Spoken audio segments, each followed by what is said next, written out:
انسان کی زندگی کا کمال اور یہ ہے انسانی زندگی کی معراج۔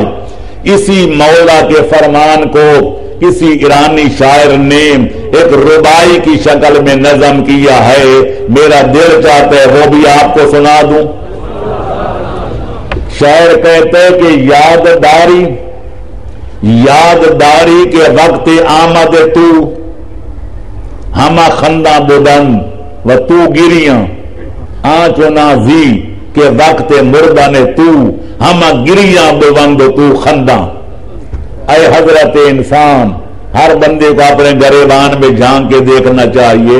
کہتے ہیں تجھے وہ زندگی کا پہلا لمحہ یاد ہے کہ جب تو شیخ میں مادر سے باہر آیا تھا اور اس عالم آب و گل میں تو نے پہلی بار قدم رکھا تھا، تیرے گھر والے، تیرے رشتہ دار، تیرے چاہنے والے، تیری ولادت کی منتیں ماننے والے جشن منا رہے تھے، مسکراہٹیں بکھیر رہے تھے، صدقات و خیرات بانٹ رہے تھے، لیکن تو سب سے الگ تھلگ اس دنیا میں آنے کے بعد رو رہا تھا۔ کیونکہ بچہ جب دنیا میں آتا ہے تو اجنبی ماحول میں جب وہ قدم رکھتا ہے تو گھبرا کر روتا ہے، اور لوگ کہتے ہیں الحمدللہ بچہ زندہ سلامت ہے ورنہ روتا نہ۔ تو رونا یہ موت کی علامت نہیں، یہ زندگی کی علامت ہے اگر بر وقت رویا جائے۔ صلوات پڑھے محمد و آل محمد پر۔ تو لہذا جب تو دنیا میں آیا تھا تو دنیا والے، تیرے چاہنے والے، تیرے رشتہ دار، قرابت دار جشن منا رہے تھے، مسکرا رہے تھے، تو الگ تھلگ رو رہا تھا۔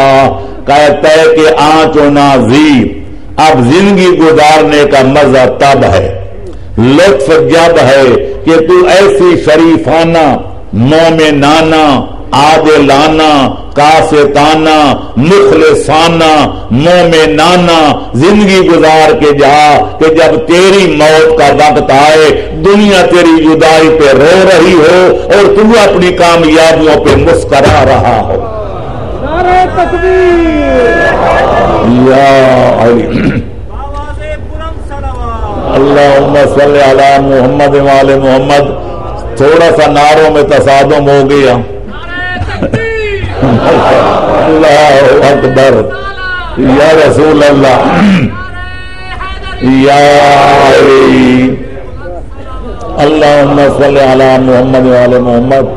اب 100 کتاب اٹھا کر لائیں کہ زندگی گزارنے کا طریقہ کیا ہے، دشمنوں کے ساتھ برتاؤ برتنے کا طریقہ کیا ہے، اپنوں کو نوازنے کا طریقہ کیا ہے، امیروں غریبوں کے ساتھ تعلقات قائم کرنے کا جو ہے طریقہ اور انداز کیا ہے، دنیا تشریح کرتی رہے۔ مولا 2 جملوں میں سب کو فرما کے چلے گئے کہ ایسی شریفانہ زندگی گزارو کہ جب تم آئے تھے تو تم روتے ہوئے آئے تھے، اور جب دنیا سے جاؤ تو دنیا تمہاری جدائی پہ روتی ہوئی نظر آئے اور تم اپنی کامیابیوں پہ مسکراتے ہوئے نظر آئے۔ ڈاکٹر اقبال نے بھی کہا ہے، نشان مرد مومن باتو گویم چو مرد آید تبسم بر لبے او۔ آؤ میں تمہیں بتاؤں کہ مومن کا نشان کیا ہے، مومن کی پہچان کیا ہے، مومن کی علامت کیا ہے۔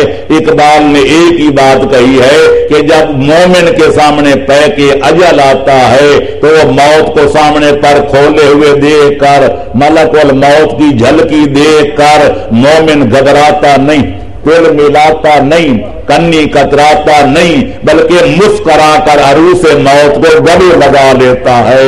اور میں کہا کرتا ہوں یہ تو عام مومن کی بات ہے کہ مسکرا کر موت کا استقبال کرتا ہے، اور اگر مومنوں کا امیر ہو، امیر المومنین ہو اور لنگر زمین و آسمان ہو تو پھر کیا ہوتا ہے؟ جب موت کو سامنے پر کھولے دیکھتا ہے تو نعرہ لگاتا ہے فزت برب الکعبہ، مجھے رب کعبہ کی قسم علی آج اپنے مقصد میں کامیاب ہو گیا۔ یا علی۔ تو میرے دوستو، عزیزو، بزرگوں، تمہیدات لمبی نہ ہو جائیں، میں عرض یہ کر رہا تھا کہ لوگوں کے ساتھ